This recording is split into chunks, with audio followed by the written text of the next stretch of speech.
یقیناً تمہاری اولاد تمہاری بہترین کمائی ہے، بس تم اپنی اولاد کی کمائی میں سے کھاؤ، یعنی دنیا میں بھی ان سے فائدہ اٹھاؤ اور مرنے کے بعد بھی وہ تمہارے لیے کمائی کا ذریعہ ہیں، یعنی صدقہ جاریہ بن کر آخرت میں درجات کی بلندی کا ذریعہ ہیں۔ رسول اللہ صلی اللہ علیہ وسلم نے فرمایا، جب انسان مر جاتا ہے تو 3 اعمال کے سوا اس کے سارے اعمال منقطع ہو جاتے ہیں۔ نمبر 1 صدقہ جاریہ، نمبر 2 وہ علم جس سے فائدہ اٹھایا جائے، اور نمبر 3 نیک اولاد جو اس کے لیے بعد میں دعائیں کرتی رہے۔ تو اس نیک اولاد کی وجہ سے ماں باپ کے درجے آگے بھی بلند ہوتے ہیں۔ جب کسی کا درجہ بلند ہوتا ہے یعنی برزخ میں، تو وہ پوچھتا ہے کہ میرا یہ درجہ کس وجہ سے بلند ہوا، تو بتایا جاتا ہے کہ تمہاری اولاد کی دعا کی وجہ سے، یعنی تمہیں اپ گریڈ کر دیا گیا ہے۔ تو جہاں بچے خوشخبری ہیں، نعمت ہیں، اور آگے ہمارے لیے دین دنیا کی بھلائیوں کا ذریعہ ہیں، وہاں بچے ایک ذمہ داری بھی ہیں، ایسی ذمہ داری جن کے بارے میں سوال کیا جائے گا، اور یہ سوال والدین سے بھی ہوگا اور استادوں سے بھی ہوگا۔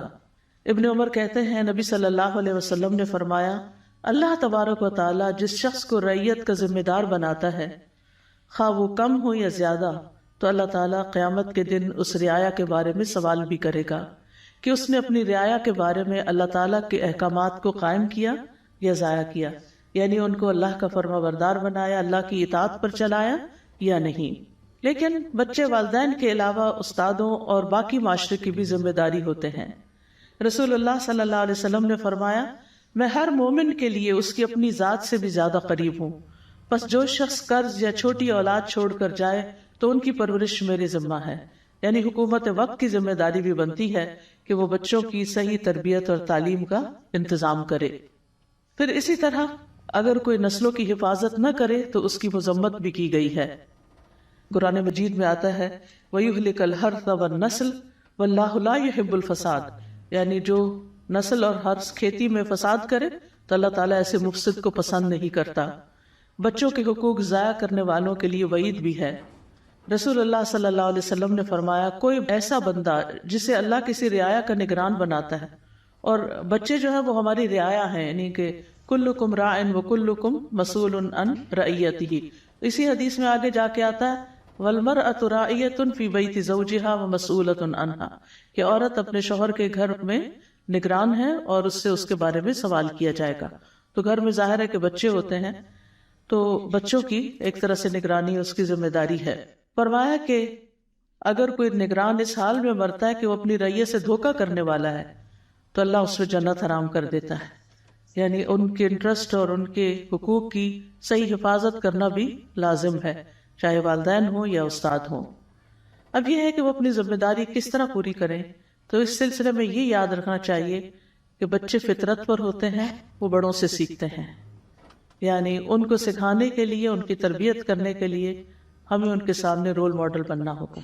جو باتیں ہم ان میں چاہتے ہیں کہ وہ کریں، وہ کر کے دکھانی ہوں گی۔ یعنی بچے اگر ایسے ناپسندیدہ کام کرتے ہیں جو والدین کو ناخوش کرتے ہیں تو والدین فوراً ان کو ڈانٹنا شروع کر دیتے ہیں یا ناراض ہونا شروع کر دیتے ہیں، لیکن والدین کو یہ سوچنا چاہیے کہ انہوں نے یہ چیزیں سیکھی کہاں سے ہیں، یہ باتیں کہاں سے آئی ہیں۔ تو ظاہر ہے کہ جب چھوٹے ہوتے ہیں بچے خاص طور پر، تو وہ جو کچھ سیکھتے ہیں گھر سے ہی سیکھتے ہیں۔ ان کا جو مخصوص رویہ ہوتا ہے وہ ان کے ماحول کا نتیجہ ہوتا ہے، جو کچھ وہ محسوس کرتے ہیں، جو وہ دیکھتے ہیں، جو وہ سنتے ہیں، جو وہ کرتے ہوئے اپنے آس پاس پاتے ہیں۔ تو بچوں کی فطرت کا انحصار ان کے بڑوں پر ہے کہ ہر بچے کو اللہ تعالیٰ تو مسلمان ہی پیدا کرتا ہے، لیکن والدین اس کو یہودی یا عیسائی یا مشرک بنا دیتے ہیں۔ تو والدین اور استادوں کی ذمہ داری بنتی ہے کہ بچوں کے ذہن میں صحیح طور پر توحید کا عقیدہ جو ہے وہ راسخ کرے، جس کی مثال ہم حضرت ابراہیم علیہ السلام، حضرت اسحاق علیہ السلام، حضرت یعقوب علیہ السلام کے اندر دیکھتے ہیں کہ انہوں نے آخر دم تک اس چیز کی کوشش کی، جس کی گواہی یوسف علیہ السلام کی وہ سپیچ دیتی ہے جو انہوں نے جیل خانے میں ان دو لوگوں کے سامنے کی جو ان سے خواب کی تعبیر پوچھنے کے لیے آئے تھے کہ وَاتَّبَعْتُ مِلَّةَ آبَائِي إِبْرَاهِيمَ وَإِسْحَاقَ وَيَعْقُوبَ وَمَا كَانَ لَنَا أَن نُشْرِكَ بِاللَّهِ، ہمارے لیے یہ درست نہیں کہ ہم اللہ کے ساتھ کسی کو شریک ٹھہرائیں۔ تو بڑے جو ہیں وہ بچوں کے لیے ایک رول ماڈل ہوتے ہیں۔ ام المومنین عائشہ رضی اللہ تعالی عنہا کہتی ہیں کہ میں نے عادات، چال چلن اور بات چیت میں رسول اللہ صلی اللہ علیہ وسلم سے سب سے زیادہ مشابہ فاطمہ رضی اللہ عنہ کے علاوہ کسی کو نہیں دیکھا. تو ظاہر ہے کہ حضرت فاطمہ نے یہ سب کچھ کہاں سے سیکھا؟ اپنے گھر میں سیکھا، اپنے والد سے سیکھا. یعنی کس کس چیز میں؟ عادات میں، چال چلن میں اور بات چیت میں. اسی لیے وہ جنت کی عورتوں کی سردار ہوں گی، اپنے اس اخلاق اور ان طور طریقوں کی وجہ سے جن کی جھلک ان کے کردار کے اندر پائی جاتی ہے، جو انہوں نے رسول اللہ صلی اللہ علیہ وسلم سے سیکھے تھے. جب بھی فاطمہ رضی اللہ تعالی عنہا آپ کے پاس آتی، آپ ان کی طرف کھڑے ہو جاتے، ان کا ہاتھ پکڑتے، انہیں بوسہ دیتے، انہیں اپنی جگہ پر بٹھا لیتے. اور جب آپ ان کے ہاں جاتے تو وہ اٹھ کر آپ کی طرف بڑھتی، آپ کا ہاتھ پکڑتی، بوسہ دیتی اور آپ کو اپنی جگہ پر بٹھا دیتی تھی. یہ تعلق ہے ایک باپ اور بیٹی کا، کتنا خوبصورت تعلق، اور کیا کچھ سکھانے کو ہے اس میں. یعنی نبی صلی اللہ علیہ وسلم امت کے لیے تو شفیق تھے ہی، لیکن کس طرح اپنی اولاد کے لیے بھی شفیق تھے، اور شادی کے بعد بھی کتنی محبت کے ساتھ ان سے پیش آتے ہیں. اور حضرت فاطمہ بھی جواباً کتنی زیادہ محبت ان سے کرتی ہیں. آج اکثر ماں باپ اس بات پہ پریشان ہوتے ہیں کہ ہمارے بچے منہ توڑ جواب دیتے ہیں، ہماری عزت نہیں کرتے، ہماری بات نہیں مانتے، بات نہیں سنتے، نماز نہیں پڑھتے. یعنی کسی بھی شخص کے پاس بیٹھ جاؤ تو اگر وہ بچوں والا ہے تو سب سے بڑا اس کی زندگی کا مسئلہ اس کے بچے ہی بنے ہوتے ہیں اور ان کی بدتمیزیاں اور بےہودگیاں. لیکن سوچنے کی بات یہ کہ انہوں نے یہ سب کچھ کہاں سے سیکھ لیا؟ یعنی کیوں وہ ایسے ہو رہے ہیں؟ اس میں ہماری طرف سے کیا کمی ہوئی؟ میں سمجھتی ہوں کہ اس وقت صرف والدین اور اسکول کی تربیت ہی کام نہیں کرتی، بلکہ اس سے آگے بچوں کو دنیا کا بہت زیادہ ایکسپوجر ہو گیا ہے، اور بہت سی چیزیں وہ اسکرین سے سیکھ رہے ہوتے ہیں، اور اس سے بہت سی خرابیاں ان کے اندر آتی ہیں. اور ماحول سے سیکھتے ہیں، کیونکہ بچے ایک حد تک ہی گھروں میں رہتے ہیں، اس کے بعد اسکول کالجز وغیرہ میں چلے جاتے ہیں جہاں اپنے آس پاس کے بچوں سے بہت کچھ سیکھ رہے ہوتے ہیں. ایون اگر اسلامک اسکول بھی ہوں تو وہ تو سلیبس کی حد تک اسلام ہوتا ہے. اگر خوش قسمتی سے اچھے مسلمان ٹیچرز مل جائیں تو وہ بچوں کی زندگی میں ایک بڑا رول پلے کرتے ہیں. یا پھر اس کے بعد یہ ہے کہ ان کے آس پاس کے جو دوسرے بچے ہیں، لیکن عموماً دوسرے بچے بھی ایسے ہی گھروں سے آئے ہوئے ہوتے ہیں، اور ماں باپ بھی صرف اسکول کا فرض سمجھتے ہیں کہ وہی ان کو سب کچھ بنا دیں، اور اپنی ذمہ داری بھول جاتے ہیں. جبکہ یہ ذمہ داری دو طرفہ ہے، والدین کی بھی ہے جن کے پاس وہ دن کے کئی گھنٹے گزارتے ہیں، اور اسکول کی بھی ہے جن کے پاس دن کا ایک بڑا حصہ گزارتے ہیں. تو بچے جو ہیں وہ بڑوں کے نقش قدم پر چلتے ہیں. حضرت انس کہتے ہیں کہ ایک آدمی نے رسول اللہ صلی اللہ علیہ وسلم کی دعوت کی تو میں بھی آپ کے ساتھ چل پڑا. آپ کے سامنے شوربہ رکھا گیا جس میں کدو پڑے ہوئے تھے.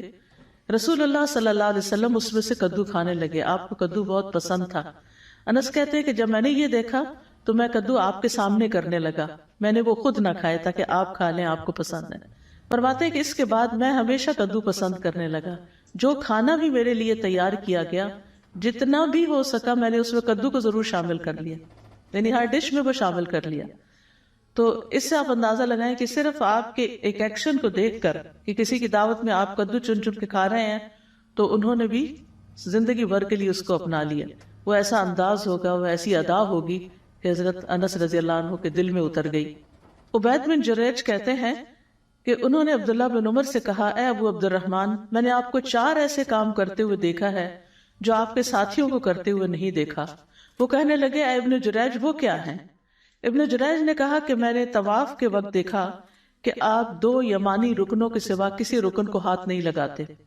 دوسرا، میں نے آپ کو سختی جوتے پہنے دیکھا. تیسرا، میں نے دیکھا آپ زرد رنگ استعمال کرتے ہیں.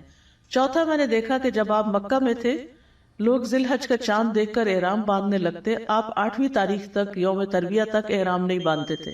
تو عبداللہ بن عمر نے جواب دیا کہ دوسرے ارکان کو تو میں اس لیے نہیں چھوتا کیونکہ میں نے رسول اللہ صلی اللہ علیہ وسلم کو یمانی رکنوں کے علاوہ کسی رکن کو چھوتے ہوئے نہیں دیکھا. سبتی جوتے میں اس لیے پہنتا ہوں کہ میں نے دیکھا کہ رسول اللہ صلی اللہ علیہ وسلم ایسے جوتے پہنے ہوئے تھے جن پر بال نہیں تھے. آپ انہی پر وضو کرتے تو میں بھی انہی کو پہننا پسند کرتا ہوں. زرد رنگ کی بات یہ ہے کہ میں نے رسول اللہ صلی اللہ علیہ وسلم کو زرد رنگ رنگتے ہوئے دیکھا، میں بھی اسی رنگ سے رنگنا پسند کرتا ہوں. اور احرام باندھنے کا معاملہ یہ ہے کہ میں نے رسول اللہ صلی اللہ علیہ وسلم کو اس وقت تک احرام باندھتے ہوئے نہیں دیکھا جب تک آپ کی اونٹی آپ کو لے کے چلنا پڑتی، یعنی 8ویں تاریخ کو. تو اب آپ دیکھیں کہ چاروں چیزوں میں وہ کیا بتاتے ہیں کہ میں کیوں کرتا ہوں. کیونکہ میں نے رسول اللہ صلی اللہ علیہ وسلم کو کرتے ہوئے دیکھا ہے. ٹھیک ہے آپ کا اتباع اور آپ کی سنت کو فالو کرنا دین کا ایک حصہ ہے، لیکن اس سے آپ اندازہ لگائیں کہ بہت سی چیزیں صحابہ نے صرف دیکھ کے سیکھی ہیں، آپ نے فرمایا نہیں. وہ صرف نوٹ کرتے تھے، دیکھتے رہتے تھے کہ کیا ہو رہا ہے، اور جو دیکھتے تھے وہی کرنے لگتے تھے. آج بچے کیوں نہیں کرتے؟ کیونکہ ہم بڑے نہیں کرتے.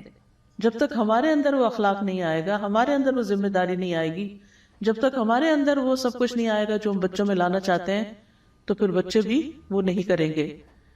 تو بچوں کی تربیت کے لیے سب سے پہلا نقطہ جو ہے، یا سب سے پہلا اصول جو ہے، وہ ہے عملی نمونہ بننا.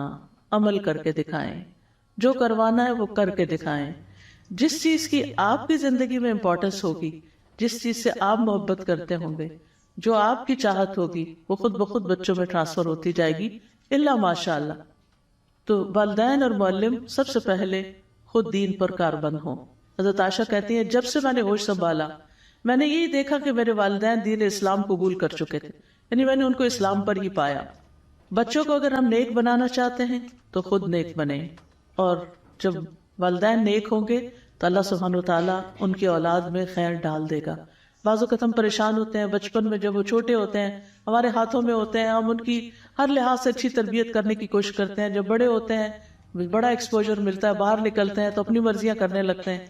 لیکن اس میں بھی انسان کو تسلی رکھنی چاہیے کہ اللہ سبحانہ وتعالیٰ ضرور ان کو پلٹائے گا، کیونکہ اللہ تعالیٰ ان بچوں کی حفاظت کرتا ہے دین کی کہ جن کے والدین صالح ہوتے ہیں. جس سے سورۃ الکہف میں ہمیں پتہ چلتا ہے کہ حضرت خضر نے ان بچوں کی دیوار بنا دی تھی جن کے بستی والوں نے انہیں کھانا بھی نہیں کھلایا تھا. کس لیے بنائی تھی؟ موسیٰ علیہ السلام کے پوچھنے پر انہوں نے بتایا کان ابوہما صالحا فاراد ربک ان یبلغا اشدہما ویستخرجا کنزہما، کہ ان کے والد نیک تھے، باپ نیک تھا، تو تیرا رب چاہتا تھا کہ اس سے خزانے محفوظ رہے اور بڑے ہو کر یہ اس کو استعمال کر سکیں. تو بہت سے ماں باپ اس بات پہ بھی غمگین رہتے ہیں اگر ہمیں کچھ ہو گیا تو ہمارے بچوں کا کیا ہوگا. آپ اللہ کے ساتھ مخلص ہو جائیں، آپ کے بچوں کو اللہ سنبھال لے گا. کل ہی مجھے اپنی ایک کزن کے پاس جانے کا اتفاق ہوا. اس کا ینگ بیٹا میڈیکل کالج میں پڑھتا تھا، رات کو سویا صبح اٹھا نہیں، تو بہت بڑا حادثہ تھا. میں کل تعزیت کے لیے گئی تھی اس کے پاس. یہ میری کزن جو ہے مجھ سے عمر میں کوئی 10-15 سال بلکہ زیادہ، شاید 20-22 سال چھوٹی ہوں گی. تو یہ چھوٹی سی بچی تھی، تو میری خالہ کو کینسر ہو گیا، تو میں ان کو اپنے پاس لے آئی تھی. اور میرے گھر میں میرا خیال 1-2 سال رہی ہوگی. میں نے اسکول میں داخل کروایا اور پھر میں پی ایچ ڈی کے لیے گئی تو واپس بھیج دیا اس کو. تو وہ ایک بالکل جیسے ماں بیٹی کا تعلق ہوتا ہے، کچھ اس طرح کا بھی تعلق. تو یہ بہت ینگ تھی، یعنی کہ بہت چھوٹی عمر کی تھی جب ان کی والدہ فوت ہو گئی تھی، اور 5 بچوں کو چھوڑ کے، اور ایک چھوٹا تو بالکل گود والا بچہ تھا. تو کل ڈیٹیل سے میں نے سب کے حالات پوچھے. ماشاءاللہ سب کے سب ویل اسٹیبلشڈ اور اپنے پاؤں پہ کھڑے ہیں اور اپنی بہترین زندگی گزار رہے ہیں. تو اس وقت جب خالہ میری بہت ینگ تھی جب ان کو کینسر ہوا تھا، تو وہ بھی کچھ پریشان ہوتی تھی، اور ہم سب بھی فکر کرتے تھے کہ ان بچوں کا کیا بنے گا، یہ کیسے پلیں گے، بڑے ہو کر ان کے رشتے کیسے ہوں گے، کیونکہ ماں ہی دیکھتی ہے نا سب کچھ. یعنی اب ہم یہ سمجھتے ہیں کہ ہم ٹھیکیدار ہیں اور ہم ہی سب کچھ کرنے والے ہیں. لیکن یہ ہے کہ اگر ہم اللہ پہ بھروسہ کر لیں اور اپنے اعمال کو درست کر لیں تو اللہ سبحانہ وتعالیٰ ہمارے بچوں کی بھی ٹیک کیئر کر لے گا. وہ ان کا والی و وارث ہے، ہم سے زیادہ وہ ان کا مالک ہے، ہم تو ٹیمپریریلی ان کو دیے گئے ہیں. تو یہ ایک حقیقت ہے، اور یہ سورۃ کہف کی آیت یہ بہت بڑا سبق ہمیں سکھاتی ہے. وَكَانَ أَبُوهُمَا صَالِحًا. تو عبداللہ بن مسعود جب رات میں نوافل ادا کرتے تو اپنے سامنے چھوٹے بچے کو سویا ہوا دیکھ کر کہتے تھے من اجلک یا بنیا، تیری خاطر ہے میرے بیٹے، یہ تیری خاطر میں یہ نوافل ادا کر رہا ہوں، یعنی تیرے روشن مستقبل کے لیے. اور روتے ہوئے اللہ سبحانہ وتعالیٰ کے فرمان کو دہرایا کرتے تھے وَكَانَ أَبُوهُمَا صَالِحًا، کہ اللہ میں یعنی صالح بننے کی کوشش کر رہا ہوں تاکہ ان بچوں کی صحیح تربیت ہو سکے. پھر اسی طرح یہ ہے کہ قول و فعل میں تضاد نہ ہو، ہم ان کو کہیں کچھ اور خود کچھ اور کریں، تو یہ کنٹرڈکشن بھی ان کی تربیت میں خلل ڈالتی ہے. پھر اسی طرح یہ ہے کہ خود عمل کر کے دکھانا چاہیے، اور اگر ہم چاہتے ہیں کہ بچوں کا اخلاق اچھا ہو تو اپنے اخلاق کو سب سے پہلے بہتر بنانے کی ضرورت ہے. ابو عبداللہ الجدلی کہتے ہیں میں نے عائشہ رضی اللہ عنہا سے کہا کہ رسول اللہ صلی اللہ علیہ وسلم کا اپنے گھر والوں کے ساتھ کیسا اخلاق تھا. انہوں نے کہا وہ تمام لوگوں میں سب سے زیادہ اچھے اخلاق والے تھے. یہ ایک بیوی کی گواہی ہے جو خود بھی عمر میں بہت ینگ تھی. کوئی بےہودہ کام یا فحش گفتگو کرنے والے یا بازاروں میں شور مچانے والے نہیں تھے. وہ برائی کا بدلہ برائی سے نہیں دیتے تھے بلکہ معاف کر دیتے اور درگزر کر جاتے تھے. یہ تھا آپ صلی اللہ علیہ وسلم کا اخلاق جس کی گواہی گھر والوں نے دی. آج ذرا ہم اپنے گھر والوں سے پوچھیں کہ وہ ہمارے اخلاق کی کیا گواہی دیتے ہیں. وہ کیا کہتے ہیں کہ ہم کتنے با اخلاق ہیں، اور خصوصاً اپنے ہی بچے، وہ ہمیں کیا گریڈ دیں گے، کتنے مارکس دیں گے. پھر اسی طرح یہ ہے کہ انس بن مالک کہتے ہیں، یہ بھی تو بچے ہی تھے 10 سال کے جب ان کو نبی صلی اللہ علیہ وسلم کی خدمت میں لایا گیا. وہ کہتے ہیں کہ نبی صلی اللہ علیہ وسلم گالی گلوچ کرنے والے نہیں تھے، نہ ہی فحش گوئی کرنے والے، نہ کبھی لعنت کرنے والے. جب کبھی ہم میں سے کسی سے ناراض ہوتے تو صرف اتنا فرماتے کہ اس کو کیا ہو گیا ہے، اس کی پیشانی خاک آلود ہو. اور پیشانی خاک آلود ہونے کا مطلب یہ ہے کہ اور زیادہ نماز پڑھے، اللہ کی عبادت کرے، کہ ماتھا زمین پہ مٹی پہ تبھی لگتا ہے جب انسان سجدہ کرتا ہے. پھر آپ تندخو اور سخت مزاج نہیں تھے. قرآن پاک نے اس بات کی گواہی دی ہے، فَبِمَا رَحْمَةٍ مِّنَ اللَّهِ لِنْتَ لَهُمْ، اللہ کی رحمت کی وجہ سے آپ ان کے لیے نرم دل ہیں. لَوْ كُنْتَ فَظًّا غَلِيظَ الْقَلْبِ لَانفَضُّوا مِنْ حَوْلِكَ، اگر آپ بدخلق اور سخت دل ہوتے تو یہ آپ کے آس پاس سے بکھر جاتے. تو اس لیے بہت ضروری ہے کہ بچوں کے ساتھ سختی نہ کی جائے اور ڈسپلن کے نام پر تندخو رویے اختیار نہ کیے جائیں، بلکہ ان کے لیے آسانی پیدا کی جائے. نبی صلی اللہ علیہ وسلم نے فرمایا، بے شک اللہ نے مجھے مشکلات میں ڈالنے والا اور سختی کرنے والا بنا کے نہیں بھیجا، بلکہ مجھے آسانی کرنے والا اور معلم بنا کر بھیجا ہے. اللہ تعالیٰ خود رفیق ہے اور رفق یعنی نرمی کو پسند کرتا ہے. نفرت اور اختلاف گھروں کے اندر نہیں ہونا چاہیے. اگر والدین میں یا ٹیچرز میں باہم کسی قسم کی کوئی چپکلش ہو، آپس کی لڑائی جھگڑے ہوں، بہت زیادہ اختلافات ہوں، ایک دوسرے کی رسپیکٹ نہ کرتے ہوں، تو بچے کبھی رسپیکٹ کرنا بڑوں کی نہیں سیکھتے. تو اگر ہم چاہتے ہیں کہ ہمارے بچے بڑوں کی عزت کرنے والے ہوں تو بہت ضروری ہے کہ ہم خود بڑے ایک دوسرے کی رسپیکٹ کرنے والے. ٹھیک ہے اختلاف ہو جاتا ہے، دو کوئی بھی لوگ، اور ویسے بھی مرد اور عورت ایک نہیں ہوتے، مردوں کی اپنی طرح سوچ ہوتی ہے، عورتوں کی اپنی سوچ ہوتی ہے. تو ہسبینڈ وائف کے اندر ہر چیز میں اتفاق ہو نہیں سکتا. اختلاف ہو لیکن ایک لحاظ کے ساتھ، ایک تمیز کے ساتھ، ایک ادب کے ساتھ، اور یہ انتہائی ضروری ہے. پھر اسی طرح بچوں سے کیے ہوئے وعدے پورے کرنے چاہیے. پریشان کن کیفیات میں ان کی گھبراہٹ دور کرنی چاہیے، تسلی دینی چاہیے. مشکل حالات میں خود ان کے لیے سہارا بننا چاہیے، ان کے درمیان ایک ٹرسٹ پیدا کرنا چاہیے. دوسری اہم چیز تربیت میں جو بہت ضروری ہے وہ ہے ان کے دل میں اللہ اور اس کے رسول کی محبت ڈالنا. ہم کوشش کرتے ہیں وہ ہم سے محبت کریں، ہمارے خاندان سے محبت کریں، اس ملک سے کریں، اس سے کریں، اس سے کریں، ٹھیک ہے، باقی محبتوں کی بھی اپنی جگہ ہوتی ہے، لیکن سب سے زیادہ ان کے دل میں محبت کس کی ہونی چاہیے؟ اللہ اور اس کے رسول صلی اللہ علیہ وسلم. تب وہ اللہ کی اطاعت کرے، تب وہ رسول صلی اللہ علیہ وسلم کی اطاعت کرے، تب وہ ان کو بڑا مقام دے گی. لیکن اگر ہم ہر وقت اپنے سے ہی ڈراتے رہیں اور اپنا ہی لالچ دلاتے رہے تو پھر بات نہیں بنے گی. یہ لازم ہے کہ ان کے دل میں یہ خیال ڈالیں کہ اللہ دیکھ رہا ہے. کیونکہ اگر ہم یہ کہیں کہ تمہارے ابا کو بتاؤں گی، اس کو بتاؤں گی، یوں پٹائی کروں گی، یہ تربیت کی باتیں نہیں ہیں. تو صرف رولز یا اصولز یا ڈسپلن کے نام پہ سختی کرنا جو ہے یہ درست نہیں. عبداللہ بن عباس رضی اللہ عنہما سے مروی ہے کہ ایک دن میں رسول اللہ صلی اللہ علیہ وسلم کے پیچھے سوار تھا تو آپ نے فرمایا، اے لڑکے میں تجھے چند کلمات سکھا رہا ہوں، اللہ کے احکام کی حفاظت کرو، اللہ تمہاری حفاظت کرے گا. اور یہ اس وقت بالکل بچے تھے ابھی عبداللہ بن عباس، اور کتنی بڑی بڑی باتیں سکھا دی آپ نے. اللہ کے احکام کی حفاظت کرو، تم اسے اپنے سامنے پاؤ گی. جب مانگو اللہ سے مانگو، یہ بچوں کو سکھانے کی چیز ہے. جب مانگو، کچھ بھی چاہیے اللہ سے مانگو. جب مدد چاہو اللہ سے چاہو. جان رکھو اگر ساری دنیا مل کر تمہیں کوئی فائدہ پہنچانا چاہے تو فائدہ نہیں دے سکتی سوائے اس کے جو اللہ نے تمہارے لیے لکھ دیا ہے. قلم اٹھا لیے گئے اور صحیفے خشک ہو گئے.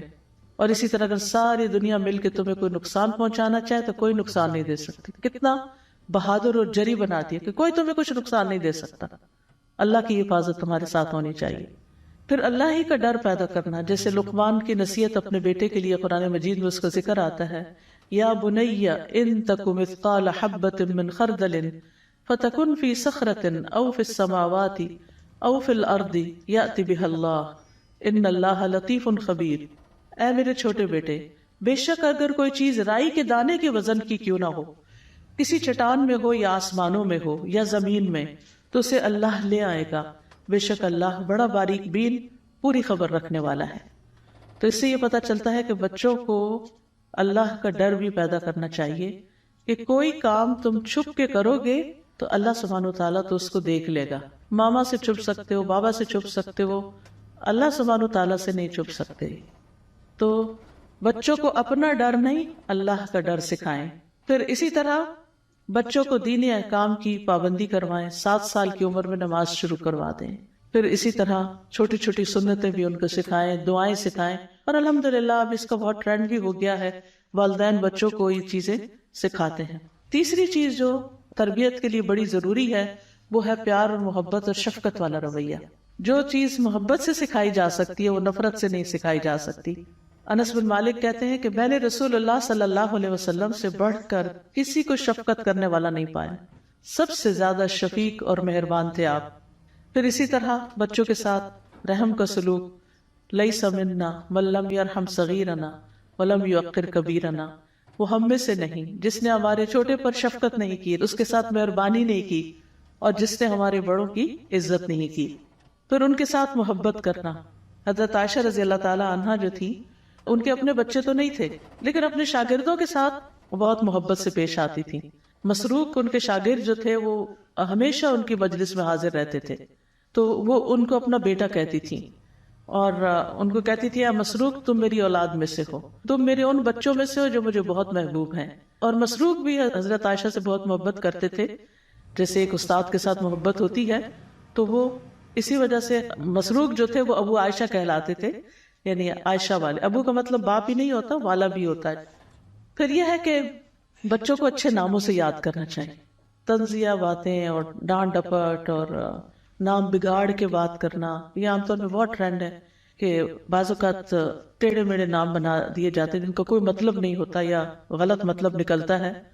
تو ایسے پیار کے ناموں سے بلانا چاہیے کہ جس سے بچوں کو پیار محسوس ہو، نہ کہ ایک طنز محسوس ہو۔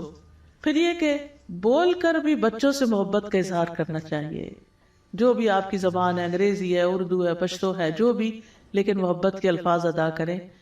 نبی صلی اللہ علیہ وسلم نے حضرت حسن کے لیے فرمایا، اللہم انی احبہ فاحبہ واحبب من یحبہ، کہ اے اللہ میں اس سے محبت کرتا ہوں، تو بھی اس سے محبت کر، اور اس سے بھی محبت کر جو حسن سے محبت کرتا ہے۔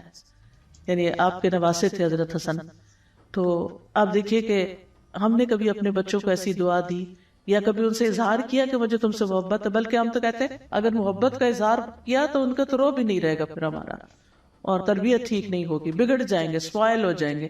بہت عام ہے یہ بات، بچوں کو سپوائل نہیں کرنا چاہیے۔ محبت کرنے سے بچے سپوائل نہیں ہوتے، بچے سپوائل ہوتے ہیں ان کی ہر جائز ناجائز فرمائش پوری کر کے۔ وہ ہم بعض اوقات یہ ہے کہ بچوں کو ٹائم نہیں دیتے تو ان کو کھلونوں پہ کھلونے خرید کے دیتے رہتے ہیں، یا اور اسی طرح کی ان کی فرمائشیں پوری کرتے رہتے ہیں۔ تو یاد رکھیے کہ جو والدین بچوں کو پیار نہ کریں ان کی مذمت بھی کی گئی ہے۔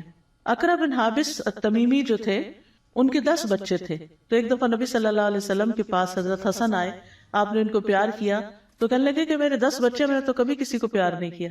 تو آپ نے فرمایا جو رحم نہیں کرتا اس پر رحم نہیں کیا جاتا۔ پھر اسی طرح حضرت عائشہ کہتی ہیں کہ کچھ دیہاتی لوگ رسول اللہ صلی اللہ علیہ وسلم کی خدمت میں آئے اور کہنے لگے کہ کیا آپ اپنے بچوں کو چومتے ہیں؟ آپ نے فرمایا ہاں۔ تو وہ کہنے لگے اللہ کی قسم ہم تو اپنے بچوں کو نہیں چومتے۔ تو رسول اللہ صلی اللہ علیہ وسلم نے فرمایا میں کیا کروں اگر اللہ نے تمہارے اندر سے رحم اٹھا لیا ہے۔ پھر اسی طرح بچوں کو توجہ بھی دینی چاہیے۔ نبی صلی اللہ علیہ وسلم خطبے کے دوران بھی بعض اوقات خطبہ روک کر ان کو توجہ دیا کرتے تھے۔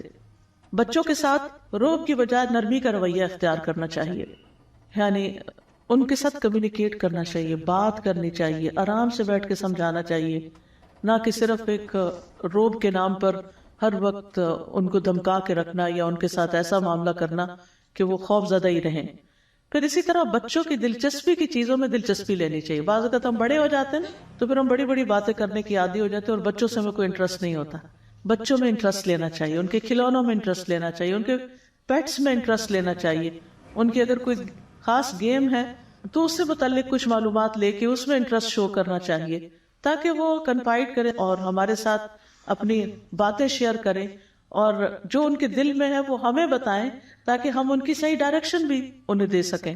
ہم دیکھتے ہیں کہ نبی صلی اللہ علیہ وسلم کی جب حضرت عائشہ سے شادی تو عمر کی چھوٹی تھی تو وہ گڑیوں سے کھیلتی تھی, تو شادی کے بعد وہ گڑیا ساتھ لے آئی اور وہ اپنے گھر میں کھیلا کرتی تھی. نبی صلی اللہ علیہ وسلم جب گھر میں آتے تو وہ اپنی سہیلیوں کے ساتھ کھیل رہی ہوتی تھی, سہیلیاں ادھر ادھر چھپ جاتی تھی, تو آپ حضرت عائشہ کی سہیلیوں کو ایک ایک کو ڈھونڈ کے بھیجتے کہ وہ عائشہ رضی اللہ تعالیٰ عنہا کے ساتھ کھیلیں. یعنی کس طرح وہ آپ کے شوق کا خیال رکھا کرتے تھے. پھر اسی طرح بچوں کے ساتھ دل لگی کرنا. نبی صلی اللہ علیہ وسلم صحابہ کے ساتھ اسٹریٹ میں جا رہے تھے کہ آگے سے حضرت حسین نظر آئے, تو آپ صلی اللہ علیہ وسلم نے اپنے ہاتھ پھیلا دیے اور ان کو پکڑنے لگے. جدھر جاتے آپ ان کو پکڑ کے ان کو پیار کر کے پھر آپ نے چھوڑ دیا اور اپنا راستہ لیا. یعنی یہ صرف توجہ دینے کی بات ہے, امپورٹنس کی. تو اس سے آپ دیکھیں کہ بچوں کا کانفیڈنس لیول کہاں جائے گا اگر آپ ان کی طرف توجہ کریں گے اور ان کو پیار کریں گے. پھر اسی طرح یہ ہے کہ بچوں کو بہلانا, اگر چوٹ لگ گئی ہے یا کسی بات پہ ناراض ہو گئے تو ان کو منا بھی لینا چاہیے. ہم بعض اوقات پھینک دیتے ہیں, اچھا خود ہی مان جائیں گے. نہیں, ان کا بھی دل چاہتا ہے کہ ان کے ساتھ کوئی لاڈ کرے اور ان کو کوئی امپورٹنس دے, ان کو کوئی پوچھے. حضرت عائشہ کہتی ہیں کہ ایک دن رسول اللہ صلی اللہ علیہ وسلم نے مجھے حکم دیا کہ میں اسامہ بن زید کا منہ دھو دوں جب وہ بچے ہی تھے. تو میں نے کہا میرے تو بچے نہیں اور میں نہیں جانتی بچوں کو کیسے دھوتے ہیں. وہ کہتی ہیں کہ میں نے انہیں پکڑا اور دھو دیا لیکن صحیح نہیں دھلا. تو نبی صلی اللہ علیہ وسلم نے ان کو پکڑا اور خود ان کا منہ دھویا اور کہا کہ ہمارے ساتھ اچھا ہوا کہ تم لڑکی نہیں ہو. یعنی اسامہ کو کہنے لگے اگر تم لڑکی ہوتے تو میں تمہیں زیور پہناتا, تمہیں تحفے دیتا. تو اس سے یہ پتہ چلتا ہے کہ لڑکیوں کو لڑکوں کے مقابلے میں بھی زیادہ پیار محبت کی ضرورت ہوتی ہے اور زیادہ شفقت کی ضرورت ہوتی ہے, اور ان کی دلچسپی کی چیزیں زیور کپڑا ہوتی ہیں تو اس کا بھی خیال رکھنا چاہیے.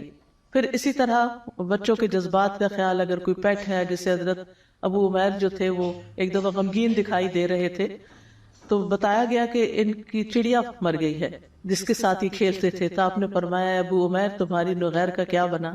پھر اسی طرح مجلس میں اگر بچے بیٹھے ہوں تو بھی ان کا خیال رکھنا چاہیے. نبی صلی اللہ علیہ وسلم ایک مجلس میں تھے اور دائیں طرف سے آپ ہمیشہ کوئی چیز خود پی کر دیا کرتے تھے. تو اتفاق سے آپ کے دائیں طرف ایک چھوٹا بچہ تھا, تو آپ نے اس سے پوچھا کیا تم مجھے اجازت دیتے ہو کہ میں بڑوں سے شروع کروں. تو انہوں نے کہا کہ میں اپنے حصے پہ کسی کو ترجیح نہیں دوں گا. تو بہرحال آپ نے وہ مشروب پھر پہلے بچے کو ہی دیا. پھر اسی طرح یہ ہے کہ بچوں کے درمیان عدل کرنا چاہیے کیونکہ اس سے بڑے کام خراب ہوتے ہیں. جب بچوں میں فیوریٹزم کرنے لگتے ہیں نا, کسی بچے کو زیادہ امپورٹنس دینا, اس کی تعریفیں کرنا. ہر بچہ مختلف ہوتا ہے, کچھ کم گو ہوتے ہیں, کچھ بہت ہوشیار ہوتے ہیں, کچھ آگے بڑھ کے ہر چیز وصول کر لیتے ہیں لاڈ پیار کر کے, اور کچھ ناراض ہو کے چلے جاتے ہیں.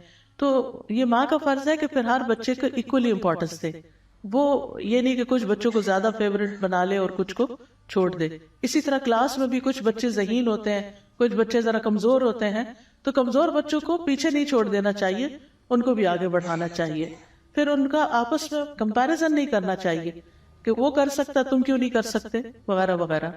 پھر اسی طرح ہر بات میں نہیں ٹوکنا چاہیے, صرف اہم چیزوں میں, کیونکہ جب چھوٹی چھوٹی باتوں میں ہم ان کو ٹوکنا شروع کر دیتے ہیں تو جو اہم چیز ہوتی ہے وہ ان کے اوپر سے پھر گزر جاتی ہے. پھر اسی طرح ہے کہ چھوٹی چھوٹی چیزوں میں ڈانٹ ڈپٹ سے کام نہیں لینا چاہیے, کیونکہ جن پر سے قلم اٹھا لیا گیا ہے, یعنی خاص طور پہ بہت چھوٹے بچے, تو ان کو ہم کیوں ہر بات پہ مواخذہ کریں گے. بچہ جب تک بالغ نہیں ہوتا تو اس کا حساب نہیں, تو ہمیں بھی ان سے ہر بات کا حساب لینے نہیں بیٹھ جانا چاہیے.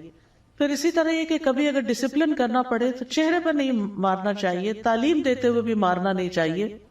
اور پھر اسی طرح سختی کے ساتھ پیش آنا یا ڈنڈے سے مارنا یا اور اس طرح کی فزیکل پنشمنٹ دینا یہ درست نہیں ہے, اور بچوں کے ساتھ ظلم و زیادتی کا بھی حساب دینا ہوگا. یہ نہیں کہ اللہ نے ان کو ہمارے ہاتھ میں دے دیا, وہ ہم سے تعلیم حاصل کر رہے ہیں یا ہمارے اپنے بچے ہیں تو ہم جو چاہے سلوک کریں. نہیں, ان کے بارے میں بھی پوچھ ہوگی. چوتھی چیز ہے بچوں کی کردار سازی, ان کو اخلاق سکھانا, کیونکہ لاڈ پیار میں ایسا نہ ہو کہ وہ بد اخلاق ہو جائیں.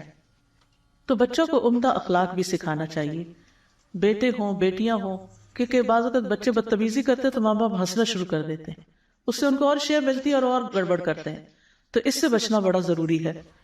اچھے اخلاق کی تعلیم دینی چاہیے, اور اس سلسلے میں سورۃ لقمان کی جو آیات ہیں وہ بہت زبردست ہے کہ کس طرح لقمان علیہ السلام نے اپنے بچے کو نصیحت کی تھی, یا بنی اقم الصلاۃ وامر بالمعروف وانہا عن المنکر وَاصْبِرْ عَلَىٰ مَا أَصَابَكَ، بچے کو سکھایا جا رہا ہے وَاصْبِرْ عَلَىٰ مَا أَصَابَكَ، اے میرے چھوٹے بچے نماز قائم کرو، نیکی کا حکم دو، برائی سے منع کرو، اور اس مصیبت پر صبر کرو جو تمہیں پہنچے، یقیناً یہ ہمت کے کاموں میں سے ہے۔ لوگوں کے لیے اپنا رخسار نہ پھلاؤ، منہ بنا کے بات نہ کرو۔ کتنی چھوٹی سی بات کا بھی نوٹس لیا گیا کہ موڈ آف کر کے لوگوں سے بات نہیں کرو، زمین میں اکڑ کے نہ چلو۔ اللہ کسی اکڑنے والے، فخر کرنے والے سے محبت نہیں کرتا۔ اپنی چال میں درمیانہ روی اختیار کرو، اپنی آواز پست رکھو، والیوم لو رکھو۔ یہ قرآن کا حکم ہے، لقمان علیہ السلام کی زبانی بات سکھائی گئی ہے۔ بے شک سب آوازوں سے بری آواز یقیناً گدھوں کی آواز ہوتی ہے۔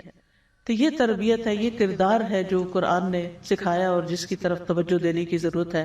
والدین اپنے بچوں کو کھانے پینے، لباس، سونے جاگنے، گھر میں آنے جانے اور زندگی کے معاملات کے آداب بھی سکھائیں، کھانے کے آداب سکھائیں، پھر اسی طرح اجازت لینے کے آداب، گفتگو کے آداب، رازوں کی حفاظت کرنے کے آداب، پھر جائز کام کی اجازت دینے کے ساتھ نصیحت بھی کریں۔ یعنی اگر آپ ان کو کسی کام کے کھیلنے کی یا کہیں جانے کی یا کچھ کرنے کی آپ ان کو اجازت دے رہے ہیں تو پھر اس کے ساتھ ان کو یہ بھی بتائیں کہ وہ وہاں جا کر کس طرح بہیو کرے۔ یہ ریمائنڈر دینا ہوتا ہے، بچے بڑی جلدی بات بھول جاتے ہیں اور ہم اس پہ پریشان ہوتے ہیں، 10 دفعہ بتا چکے ابھی بھی تمہیں سمجھ نہیں آئی۔ وہ معصوم شکل دیکھ رہے ہوتے ہیں کہ کون سی بات ہے 10 دفعہ کہی گئی، کیونکہ انہیں بھول چکا ہوتا ہے 10 دفعہ کا بھی۔ تو ہر دفعہ انہیں نئے سرے سے بتانے کی ضرورت ہوتی ہے کہ کیا کرے کیا نہیں۔ ابو حیان تیمی اپنے والد سے روایت کرتے ہیں، وہ کہتے ہیں کہ میں نے ربیع ابن خیثم کی بیٹی کو دیکھا، وہ ان کے پاس آئی، کہنے لگی ابا جان میں کھیلنے چلی جاؤں؟ انہوں نے کہا میری چھوٹی بیٹی جاؤ اور اچھی بات کہنا، یعنی کھیلنے جا رہے ہو لیکن بات اچھی طرح کرنا۔ پھر آپس میں ان کو محبت سے پیار سے رہنا سکھانا چاہیے، پھر نرمی سکھانی چاہیے۔ یعنی بعض بچوں کے اندر مارنے پیٹنے کی بڑی عادت ہوتی ہے، چکی کاٹ لیتے ہیں اور اسی طرح چونٹیاں کاٹتے ہیں، پش کرتے ہیں۔ کچھ بچے بڑے وائلنٹ ہوتے ہیں بچپن سے ہی، یعنی کہ ماں باپ نے سکھایا ہوتا ہے لیکن ان کے اندر ہی کچھ اگریشن ہوتا ہے۔ بعض اوقات چھوٹا بچہ ہوتا ہے اس سے جلدی پیدا ہو جائے تو وہ جو چھوٹا رہ جاتا ہے وہ عام طور پر جیلس ہوتا ہے بعد میں آنے والے بچے سے اور نقصان پہنچاتا ہے اس کو۔ تو ان چیزوں کے بارے میں بھی خیال کرنا چاہیے۔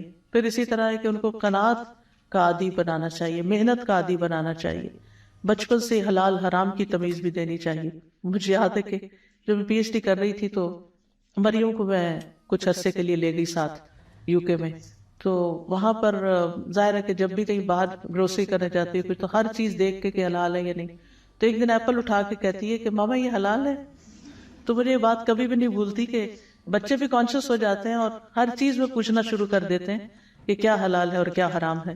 پھر اسی طرح یہ کہ ادب سکھانے کے لیے کبھی کبھی مارنے میں بھی کوئی غرض نہیں، لیکن ایسی مارنا ہو کہ وہ اس کے لیے نقصان دہ ہو یا اس کے اندر ضد پیدا ہو جائے یا وہ ڈھیٹ ہو جائے۔ نبی صلی اللہ علیہ وسلم اپنے گھر والوں کے بارے میں یا بچوں کے معاملے میں جب انہیں پتہ چلتا کہ کسی نے غلط بیانی کی ہے تو آپ اس سے اعراض برتتے تھے، یعنی ناراضگی کا اظہار کرتے تھے۔ پانچویں چیز یہ ہے کہ بچوں کو کارآمد بنائیں، کام کا بنائیں، نکمہ نہ بنائیں۔ ان کو قوت فیصلہ سکھائیں، انہیں خود ڈیسیژن لینے دیں۔ ہر چیز میں آپ ان کا ڈیسیژن نہ لیں، ان کے اوپر بھی چھوڑے کہ وہ کیا کہتے ہیں، اور تعریف بھی کریں لیکن سچی تعریف، جھوٹی تعریفیں نہ کریں۔ کیونکہ بعض اوقات چھوٹا سا بچہ کام کرتا ہے اتنی وہ مبالغہ آرائی شروع کر دیتے ہیں کہ وہ اس سے آگے کی سوچ بھی نہیں سکتا، تو اس سے بھی پرہیز کرنا چاہیے۔ مجھے اچھی طرح یاد ہے کہ میں شاید کلاس 6 تھی یا 7 تھی، تو میرے کلاس میں ٹاپ کیا تو گھر آ کے میں نے بتایا میرا یہ رزلٹ آیا ہے۔ میرے والد نے شاید وہ میرا رزلٹ کارڈ لیا تو کہا اس میں اس سبجیکٹ میں اتنے نمبر کیوں نہیں، یا کوئی اس طرح کی بات کی۔ تو میں نے کہا کہ میں اتنی پھولی ہوئی آئی تھی اور انہوں نے ساری غبارے میں سے ہوا نکال دی کہ یہ تو کوئی بڑی بات ہے۔ جب میرے پی ایچ ڈی کا رزلٹ جس دن آیا تو میں نے سب سے پہلے اپنے والد کو فون کیا، تو کہنے لگے کہ تمہارے حج کی جو خوشی ہوئی ہے وہ اتنی پی ایچ ڈی کی نہیں ہوئی۔ تو میرے نزدیک حج کرنا تو چند دن کی بات تھی، لیکن پی ایچ ڈی میں 4 سال لگے تھے۔ لیکن انہوں نے اس وقت ایک پرائرٹی سیٹ کر دی کہ جو اللہ کی اطاعت میں کام ہوتا ہے، عبادت والا کام، وہ زیادہ اچھا ہے۔ یہ بھی اچھا ہے لیکن وہ زیادہ اچھا ہے، مجھے اس کی خوشی زیادہ ہے۔ تو یہ چھوٹی چھوٹی باتیں زندگی میں پھر انسان کو بھولتی نہیں، اور یہ چیز انسان کی ڈائریکشن سیٹ کرتی ہیں کہ والدین جس چیز کو پرائرٹی دیتے ہیں پھر بچوں کے اندر وہ چیز آنے لگتی ہے۔ نبی صلی اللہ علیہ وسلم کا طریقہ یہ تھا کہ جب کسی بچے سے کچھ سکھانا ہوتا تو اس کی تعریف بھی ساتھ کرتے۔ آپ نے عبداللہ بن عمر سے کہا بڑا ہی اچھا آدمی ہے، کاش رات میں نماز بھی پڑھتا۔ بس اتنی بات کی تو اس کے بعد وہ ہمیشہ رات کو نماز پڑھا کرتے تھے۔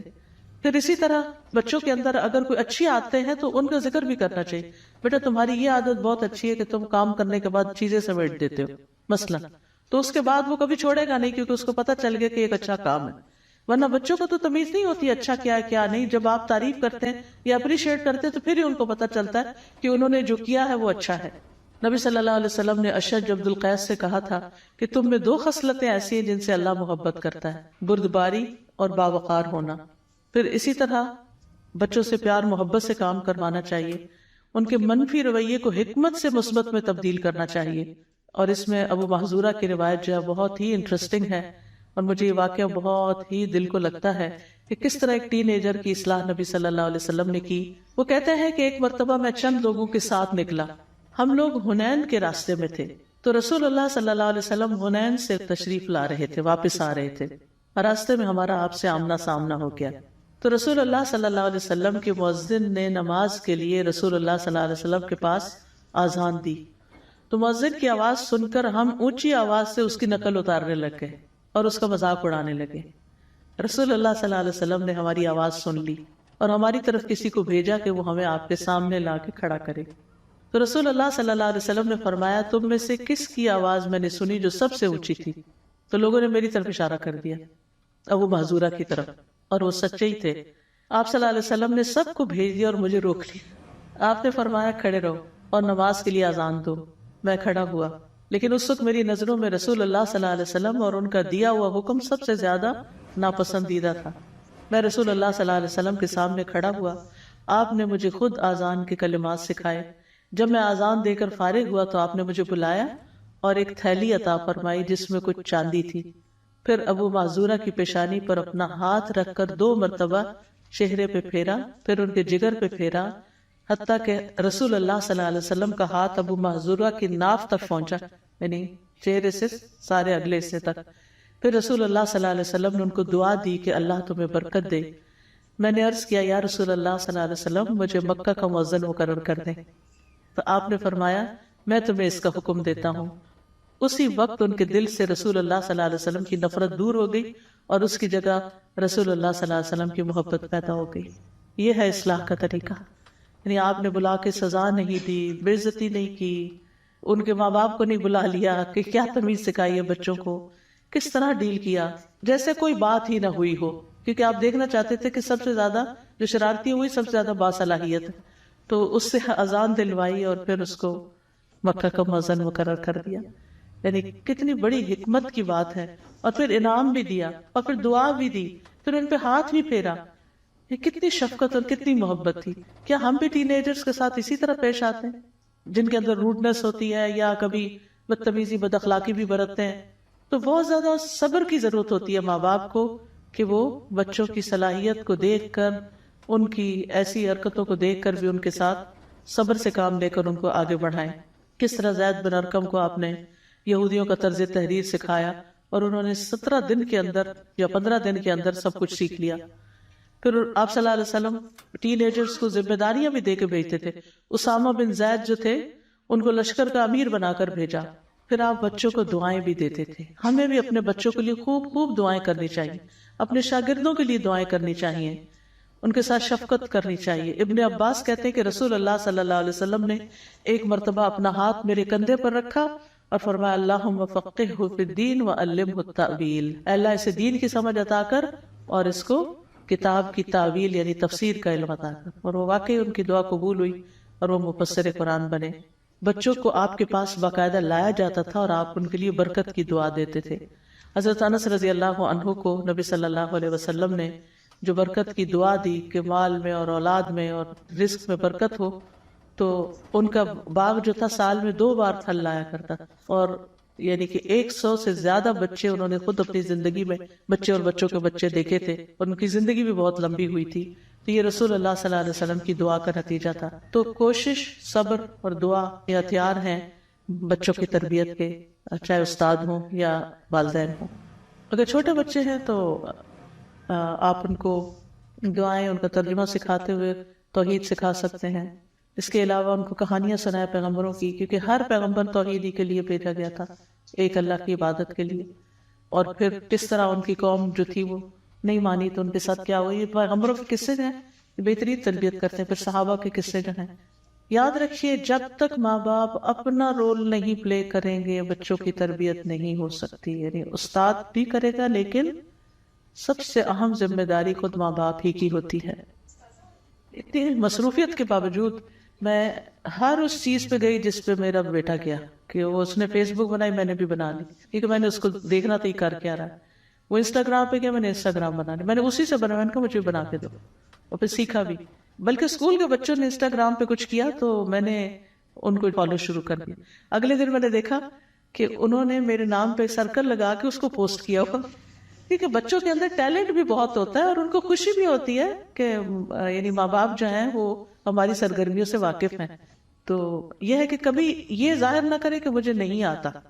آپ یہ کہیں کہ میں نے سیکھنا ہے مجھے بھی چاہیے, اور خوشی سے پھر دکھاتے ہیں اور شیئر بھی پھر کرتے ہیں. کیونکہ ان کے نزدیک تو کارنامہ یہی ہے. یہ چند چیزیں جو کر کے وہ سمجھتے ہیں کہ ہم نے بہت کچھ کر لیا, تو اس میں جو ٹھیک ہو اس کے اپریشیٹ کریں, جو ٹھیک نہ ہو انٹرسٹ لے رہی ہیں مجھ میں, میرے کاموں میں انٹرسٹ لے رہی ہیں, اور آنےسٹ فیڈ بیک دینی چاہیے. یعنی کہ میں جھوٹی تعریف نہیں کرتی, جہاں غلط ہوتا ہے میں بتا دیتی ہوں, وہ مانے یا نہ مانے, لیکن میں صحیح رائے دے دیتی ہوں کہ یہ چیز درست نہیں ہے. اور جب بچے بڑے ہو جاتے ہیں نا پھر بہت زیادہ امپوز بھی نہیں آپ کر سکتے, پھر آپ کو تھوڑا سا اگنور بھی کرنا پڑتا ہے. میں سمجھتی ہوں میری پھوپھی نے میرے ساتھ بہت احسان کیے. چھوٹی چھوٹی چیزوں میں اتنی باریکی سے وہ بتاتی تھیں, وقت نہیں ضائع کرتے, یہ ایسے رکھتے ہیں, یہ ایسے اٹھاتے ہیں, یہ ایسے کرتے ہیں. میں سمجھتی ہوں کہ ان کا میری زندگی میں بہت بڑا حصہ ہے. وہ بہت چھوٹی تھی بیوہ ہو کر, ہمارے گھر میں رہی ساری زندگی, تو الحمدللہ انہوں نے سکھایا بھی. ہمارے لیے تو بہت بڑی نعمت تھی کیونکہ امی مصروف ہوتی تھی, اتنا وقت ان کے پاس نہیں ہوتا تھا. امی نے بھی سکھایا, لیکن یہ کہ ان کا بہت بڑا رول ہے. تو اس لیے اگر کسی کو جوائنٹ فیملی میں رہنا اس کا موقع ہو تو وہ یہ نہ سوچے کہ یہ ان کے بچوں کے لیے ٹھیک نہیں. ہم سب کچھ خود ہی نہیں سکھا سکتے بچوں کو. دین کو پیش خوبصورت طریقے سے کریں جس سے وہ ان کو ریسٹرکشن نہ لگے بلکہ ان کو ایک گائیڈنس لگے, ان کو ایک رحمت لگے. یہ اب آپ لوگوں کو سیکھنا پڑے گا کہ کیسے کس موقع پر اور کیا چیز ان کو دیں. کیونکہ ہم جب دنیا کی کوئی چیز ان سے کروانا چاہتے ہیں تو آسانیاں پیدا کرتے ہیں, اور جب دین کی کروانا چاہتے ہیں تو روب سے, ڈانٹ ڈپٹ کے, یا مشکل سے, یا جلدی میں. اب جیسے مثال کے طور پر صبح اٹھانا ہی ہوتا ہے نا نماز کے لیے, تو ہم کیسے اٹھاتے ہیں؟ ڈانٹ کے, جلدی سے اٹھ جاؤ, جلدی سے ناشتہ کرو, جلدی سے کپڑے بدلو, جلدی اسکول جاؤ, جلدی سے ہوم ورک کر لو. تو اب یہ ہے کہ اس طرح کے پھر رویے ان کو پٹ آف کر دیتے ہیں. تو جب دین کی بات بھی کریں تو ان کو اتنا شوق دلائیں. مجھے یاد ہے کسی نے بتایا تھا کہ میں نے اپنے بچے کو جب جنت کی ساری باتیں سنائی کہ اگر اچھے کام کریں گے تو جنت میں جائیں گے, جنت ایسی ایسی, تو اس نے کہا کہ چلیں جنت میں چلتے ہیں. تو اس نے کہا اس کے لیے مرنا پڑے گا. تو ہم کب مریں گے؟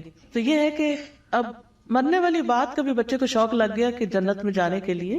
تو بات یہ ہے کہ ڈیپینڈ کرتا ہے نا کہ ہم کس طرح, تو اس آرٹ کو بھی سیکھیں کہ دین پیش کیسے کرنا ہے. ٹھیک ہے انشاءاللہ.